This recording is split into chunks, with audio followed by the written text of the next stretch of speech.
बारात पंडाल में बैठी थी और एकदम से शोर मच गया कि वापस चलो वापस चलो।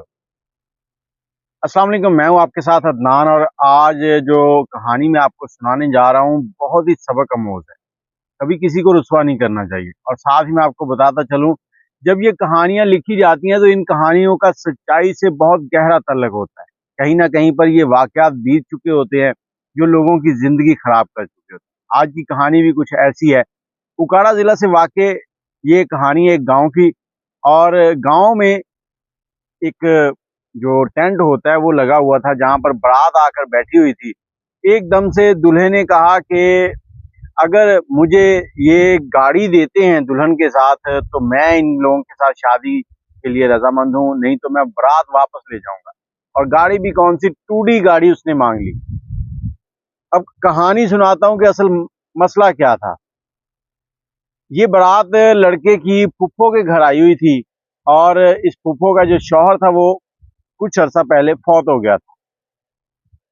इसका शौहर जो था वो आड़त का काम करता था, दुकान थी, पैसा था, सब कुछ था। लेकिन उसको अचानक कोई मसला हुआ, उसका हार्ट अटैक आया और वो फौत हो गया। उससे पहले इसका भाई और इसकी भाभी जो है इनके घर रिश्ता लेके आते हैं और इनको कहते हैं कि आपकी बेटी जो है वो जवान हो चुकी है, हमारा बेटा भी जवान है, तो क्यों ना आपस में रिश्ता तय कर लिया जाए। तो बहन जो है वो खुशी-खुशी रिश्ता कबूल कर लेती है। उसके बाद मंगनी होती है और सारे चीज़ें जो है वो तय पा जाती हैं कि किस वक़्त शादी की जाएगी। अब जब लड़की का बाप फौत होता है तो लड़के वाले देखते हैं कि इनके हालात ख़राब हो गए हैं कि जैसे ही लड़की का बाप फौत हुआ तो उसने जिन लोगों से पैसा लेना था वो सब खामोश हो गए। अब मुसलमानों में एक बड़ी बुरी आदत है ये कि हमने अगर किसी के पैसे देने हैं तो हम चुप कर जाते हैं और इवन कि उसके जनाजे तक शिरकत नहीं करते। और अगर किसी से लेने हैं 2000 लेना है तो हम 20,000 जाके बताते हैं। और इन लोगों के साथ भी कुछ ऐसा ही हुआ। जिन्होंने इनके पैसे देने थे वो खामोश हो गए और जिन्होंने लेने थे उन्होंने कई गुना ज्यादा वसूल लिए इनसे। वो कर्जा उतारते उतारते ये लोग कंगले हो गए। ये 4 बहनें थीं और एक भाई था इनका और एक इनकी माँ। इनका गुजर बसर जो है वो बस गुजारे वाला होने लगा। अब लड़के वालों ने देखा कि अब हमें यहाँ से कुछ खास माल नहीं मिलेगा, तो लड़के ने कहा कि मैं इधर शादी नहीं करना चाहता। लड़के का बाप कहता भाई मैं तो अपनी बहन से मुंह फट होके ये नहीं कह सकता कि हम रिश्ता नहीं करेंगे, तो तुम माँ बेटा जो करना चाहो कर लो, मेरी तरफ से इजाजत है। अब माँ बेटे ने प्लान बनाया कि जब निकाह होने वाला होगा तो उस वक्त हम ये फटा डालेंगे। तो जैसे ही लड़के ने कहा कि अगर हमें गाड़ी नहीं देते तो आधे घंटे के बाद बारात यहाँ से चली जाएगी, आधे घंटे का टाइम है। उसकी लड़की की माँ जो थी वो पहले अपने भाई के पास जाती है। वो भी खामोश होता है कि मेरा बेटा जो है वो नासमझ है, जवान खून है, हमारी बात नहीं मानता। फिर वो अपनी भाभी के पास जाती है तो भाभी भी यही कुछ कहती है। इतनी देर में तकरीबन 30-35 मिनट गुजर चुके होते हैं। लड़का कहता है कि चलो बारात वापस लेके चले। अब जो बहन होती है वो अपना दुपट्टा उतारती है, अपने भाई के सामने रखती है कि भाई मेरी इज्जत है, इसका ख्याल रख। पुराने वक्तों में बहन का दुपट्टा, भाई और बाप की पगड़ी जो है ना वो अपनी जान से ज्यादा अजीज होती थी सबको। लेकिन यहाँ पर भाई, भाभी और भाई का बेटा उस दुपट्टे को रौंदते हुए, ठूठे मारते हुए निकल जाते हैं। बाराती भी उनके पीछे उठकर चल पड़ते हैं। अब जैसे ही बाराती सब जा रहे होते हैं, इसी बारात में एक राव बरादरी का शख्स भी बैठा होता है। तो कहते हैं खानदानी लोग जो है ना वो किसी की रुसवाई बर्दाश्त नहीं कर सकते।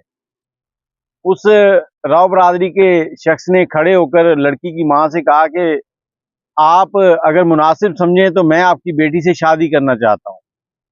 मैं पहले से शादीशुदा हूँ और 8 से 10 साल हो गए, मेरे औलाद नहीं है। और डॉक्टर ने कहा कि आपकी वाइफ जो है उसमें कोई प्रॉब्लम है, आप वो माँ नहीं बन सकती। मेरी बेगम ने मुझे इजाज़त दी हुई है। अब अगर आप चाहें तो अपनी बेटी का मुझसे रिश्ता कर सकते हैं। मैं उससे 10 से 12 साल शायद बड़ा हूँ, आपकी बेटी 20-22 साल की होगी, मैं 32 साल का हूँ। तो अगर आप मुनासिब समझें। जो औरत थी लड़की की माँ, उसके चेहरे पे थोड़ी-सी मुस्कुराहट भी आई और साथ ही उसने कहा कि मैं अपनी बेटी से पूछती हूँ। अब वो बेटी की तरफ पूछने के लिए निकली है तो बेटी के कानों तक खबर पहले ही पहुँच चुकी थी, किसी ने चुपके से जाके बता दिया। अब बेटी के पास माँ गई, उसने जैसे ही अल्फाज मुँह से निकाले, बेटी ने कहा माँ तू जो चाहे कर दे, मेरी हाँ है, चाहे कोई भी है, तू बस रिश्ता कर। माँ ने आगे उससे कहा कि ठीक है बेटा, हमें रिश्ता तुम्हारा कबूल है। वहीं पे मौलवी ने निकाह पढ़ाया। बहुत से बाराती जो थे वो उन लोगों के साथ नहीं गए, वहीं पे रुक गए, इसकी बारात का हिस्सा बन गए। निकाह खत्म हुआ तो इसने घर पे फोन किया कि मैं दुल्हन लेकर आ रहा हूँ, घर को सजाएं जल्दी जल्दी और खाने पीने का और सारे बंदोबस्त करें। अब यहाँ से बारात जो है वो लड़की को लेके निकली। अब ये जो शख्स था जिससे इसकी शादी हो गई, ये शख्स उसके मामू से कोई 5-7 गुना ज्यादा अमीर था। गाड़ियां, बंगले, कोठियां, सब कुछ था इसके पास। अब जब बारात वहां पे पहुंची है, घर पे अपने लड़की अपने ससुराल पहुंच गई, घर में गई है, उसकी बीवी ने पहली ने बड़ा इस्तकबाल किया और उसकी माँ जो थी लड़के की उसने भी बड़ा इस्तकबाल किया। दोनों ने फूल वगैरह फेंके। अब सब सलामी वगैरह जो भी मामला थे वो तय पाए। लड़की बड़ी घबराई हुई थी कि अब इसके साथ आगे वाली जिंदगी में क्या होगा ये कुछ पता नहीं। लेकिन लड़की की माँ ने उसको एक चीज समझाई थी कि तूने अपने शौहर की, अपनी सास की, उन घर वालों की इज्जत करनी है, उनके सामने बोलना नहीं है। कुछ बुरा भी कह दें, कभी कभार बंदा गुस्से में भी होता है, तो तूने उनका जवाब नहीं देना, तेरी जिंदगी खुशहाल रहेगी। तो लड़की ने अपनी माँ की जो बात थी वो अपने पल्लू से बांध ली थी। जैसे ही इस्लामियों के मामला सारे खत्म हुए तो लड़के की माँ जो है, लड़की की सास, वो लड़की को लेती है, उसके कमरे में ले जाती है और शाम के टाइम जब दूल्हा जो था वो कमरे में दाखिल होता है तो लड़की सामने से उठती है, उठ के आके ना दूल्हे के पांव पकड़ लेती है। अब दूल्हा उसको खड़ा करता है, उसको कहता है कि देखो ये काम नहीं करो, मुझे गुनाहगार नहीं करो, जोड़े आसमानों पर बनते हैं, ये तुमने भी सुना है, मैंने भी सुना है, आज हम दोनों ने देख लिया है। मुझे अल्लाह ने औलाद नहीं दी थी, मेरे पास इतनी जमीनें जायदाद है, इसका कोई वारिस नहीं था, और तुम्हारे जो मामू थे उन्होंने रिश्ते से इनकार कर दिया और उसी जगह पे मैं बैठा था। मैंने आप लोगों को ये रास्ता दिखाया, आप लोगों ने कबूल कर लिया, हमारी शादी हो गई। अब इसमें ना मेरा कमाल है ना तेरा कमाल है, ये कुदरत है, कुदरत ने हमारा रिश्ता कहीं तय करना था। तो इन दोनों की जिंदगी गुजरना शुरू हो गई। इस लड़की ने घर वालों की बड़ी खिदमत की और 1 साल के बाद इनके घर खुशी आई। अब अल्लाह ने इनको एक बेटा दिया। जैसे ही बेटा पैदा हुआ पूरे गांव के अंदर ढोल बजे, मतलब खुशियां मनाई गई, हर घर में मिठाइयां भेजी गई। और इस लड़की का जो मामा था और मामी थी, वो दोनों बड़े परेशान थे कि हम लोग तो इनको रुसवा करने चले थे, ये लोग तो खुशहाल होते जा रहे हैं। क्योंकि इसी दौरान इस लड़की के शौहर ने उसकी जो बाकी की 3 बहनें थी उनके रिश्ते जो हैं वो बहुत अच्छे घरानों में करवा दिए।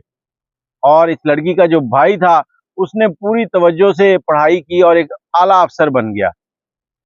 अब कहानी यहाँ पर खत्म नहीं हुई, कहानी यहाँ से फिर एक नया रुख मोड़ती है। लड़की का जो मामू था उसकी एक बेटी थी और 4 बेटे थे।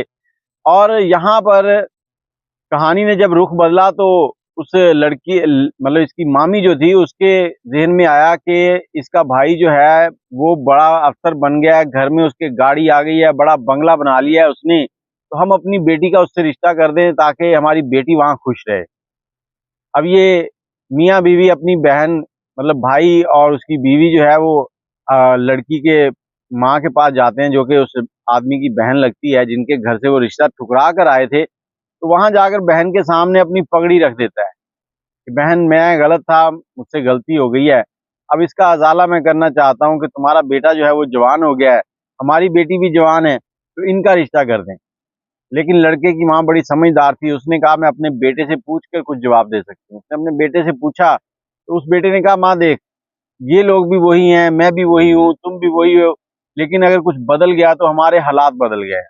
अब जब हालात बदल गए हैं तो ये भी उन हालात के पीछे चल रहे हैं, लिहाजा इनसे कह दो कि हमारी तरफ से माजरत है, हमें माफ करें। तो भाई वापस चला गया। अब एक और कुदरत ने इंतकाम लिया इन लोगों से। एक मेला लगा हुआ था गांव में, मेले के अंदर अचानक लड़ाई हो जाती है, तो वहां पर इनके 2 लोग कत्ल हो जाते हैं। मतलब 4 भाई थे, 2 भाई कत्ल हो जाते हैं, 2 लोग दूसरी फैमिली के कत्ल हो जाते हैं। जो पीछे 2 भाई बचे थे वो मफरूर हो गए, इश्तिहारी करार पा गए। अब घर सारा उजड़ गया, पैसा उजड़ गया, लेकिन खुदा की लाठी जो थी वो बड़ी अवेवाज थी। इन लोगों को समझ आ गई कि इनकी किस काम की इनको सजा मिल रही है। फिर ये दोनों मियाँ बीवी अपनी बहन के पास जाते हैं और वहां जाकर उसके पांव पकड़ के उससे माफी मांगते हैं कि बहन हमें माफ कर दे, हमने आज से 10-12 साल पहले तुझे रुसवा किया था, हम गलत थे, तू ठीक थी। لیکن بہن کا دل بڑا تھا، اس نے معاف کر دیا. اس نے کہا بھائی میں معاف تو کر دیتی ہوں، لیکن جو میرے دامن پہ تم نے چھریاں چلائی تھی نا اس وقت، وہ کبھی داغ مٹ نہیں سکتے، میں تمہیں معاف ضرور کر دیتی ہوں. تو کہانی سنانے کا مقصد یہ ہے کہ کبھی بھی اپنے سے کمتر لوگوں کو اس طرح سے ذلیل نہیں کرنا چاہیے. بہن بھائیوں کا خیال رکھیں، ان کے حقوق کا خیال رکھیں. اگر کوئی بہن بھائی کمزور ہے تو اس کے لیے کوشش کریں، اس کی ہیلپ کریں، نہ کہ آپ اس کی ٹانگیں کھینچیں اور اس کو رسوا کریں. ویڈیو آپ کو کیسی لگی ہے، یہ سٹوری کیا، اس سے آپ کو کیا سبق ملا ہے، اپنی رائے کمنٹ میں ضرور دیجیے گا. مجھے اجازت دیں. اللہ حافظ.